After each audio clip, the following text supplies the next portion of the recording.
जिंदगी जीने का अधिकार मिलना चाहिए, मगर मिलेगा कैसे? मांगने से आप क्या मिलता है? क्या मिलता है मांगने से? मांगने से मिलती है भीख, और भीख मांगने वाले क्या कहते हैं? तो कब तक आप इस भीख के चक्कर में पड़े रहोगे? लोकतंत्र में वो शक्ति है कि जो हाथ आपका आज मांगने की तरफ है, अगर वोट से ताकत बना लोगे तो मांगने वाले नहीं रहोगे देश में, देने वाले बन जाओगे। जिस दिन देने वाले बन गए उस दिन आपको गर्मी में फंसना नहीं पड़ेगा। बताओ, नौकरी देने की शक्ति किसके पास है? मेरे पास है या सरकार के पास है? बताओ बताओ, रोजगार देने की शक्ति किसके पास है? मेरे पास है, सरकार के पास है? बताओ बताओ, अच्छे हॉस्पिटल बनाने की शक्ति किसके पास है? मेरे पास है, सरकार के पास है? बताओ बताओ, उद्योग धंधे लगाने की शक्ति किसके पास है? मेरे पास है, सरकार के पास है? बताओ बताओ, अच्छे स्कूल खुलवाने की जिम्मेदारी किसके पास है? ताकत किसके पास है? मेरे पास है, सरकार के पास है? बताओ। सब कुछ तो सरकार के पास है।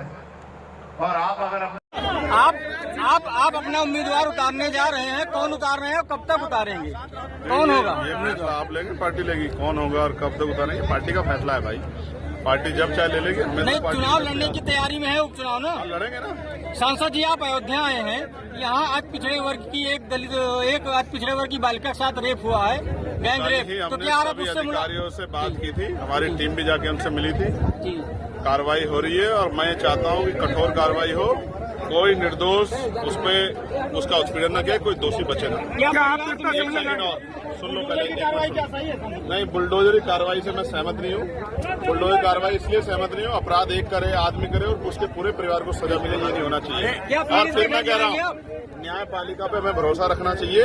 हमारी पीड़ित परिवार से वार्ता हुई है, मेरा ये मत है कि ऐसा ना हो राजनीतिक कारणों से निर्दोष लोगों की कार्रवाई हो। मैं चाहता हूँ कोई भी दोषी, एक भी दोषी बचे ना, लेकिन निर्दोष उसको राजनीतिक कारणों से उसको सताया ना जाए, ये भी मैं चाहता हूँ। सांसद जी, आप अपने सांसद जी किसी पार्टी का नेता हो, जब भाजपा का हो, किसी पार्टी का सांसद, क्या आप पीड़िता से मिलने जाएंगे? मैं आपसे क्या कह रहा हूँ, हमारी टीम मिलके आई है और लगातार हम लोग उनके संपर्क में हैं। और मैं फिर आपसे कह रहा हूँ, आप ये समझो, मुझे कल इस बात का दुख हुआ कि हमारे साथी निषाद जी कल रो पड़े, मुझे बहुत तकलीफ हुई।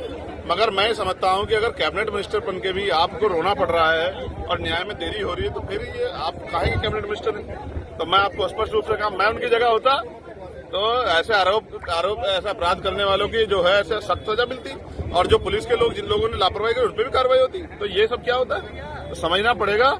और जिम्मेदारी ये है कि कानून व्यवस्था उत्तर प्रदेश में किस हाल की, इस बात को भी समझना पड़ेगा। कोई अधिकारी अच्छा काम करता है तो नेता उसको जो है जीने नहीं देते, और कोई उनके हिसाब से काम करता है तो फिर ये सब होता है। इसलिए मैं आपसे कह रहा हूँ, किसी भी बहन बेटी का अपमान नहीं होना चाहिए, इसलिए कठोर से कठोर कार्रवाई हो और इसकी कठोर जांच हो, क्योंकि जांच होने से ऐसा ना हो तो कोई और आदमी जो है जो लिप्त बच जाए, लेकिन कोई निर्दोष भी उस पर कार्रवाई ना, उसका भी ध्यान रखना पड़ेगा। सांसद जी, आप अपने नाम के सामने चंद्रशेखर रावण लिखते थे, आज हमने बोर्ड पे आपने देखा कि चंद्रशेखर आजाद लिखा। तो भैया 27 में अगर गठबंधन की बात चली सपा बसपा की तरफ से, ये बताओ, इससे मिल्कीपुर का जो नाम वाला तो बताओ, मिल्कीपुर की जनता को रोजगार इससे मिल जाएगा क्या? हम मिल्कीपुर में हैं, अयोध्या के लोगों के जो मकान टूटे वापस हो जाएंगे क्या? अकबरपुर का जो जमीन मकान जो गिरा दिए गए वो ठीक हो जाएंगे क्या? अरे काम की बात करो, नाम में क्या रखा है? शासन जी, एक छोटा क्वेश्चन, आपने सबकी आवाज सांसद में उठाई, पुलिस और अन्य लोगों की, मीडिया की भी आवाज क्या सांसद में उठाएंगे? मीडिया की आवाज हमने कहा जिस तरह मीडिया के लोगों को दबा जा रहा है ठीक नहीं है, और मीडिया के लोगों की सुरक्षा व्यवस्था अच्छी, हमने आवाज उठाई। आप ध्यान रखा करो हमारी बात में, ठीक है? आखिरी बात सुनो, मिल्कीपुर हम लोग लड़ेंगे और मेरा भरोसा है मिल्कीपुर हम लोग जीतेंगे। धन्यवाद।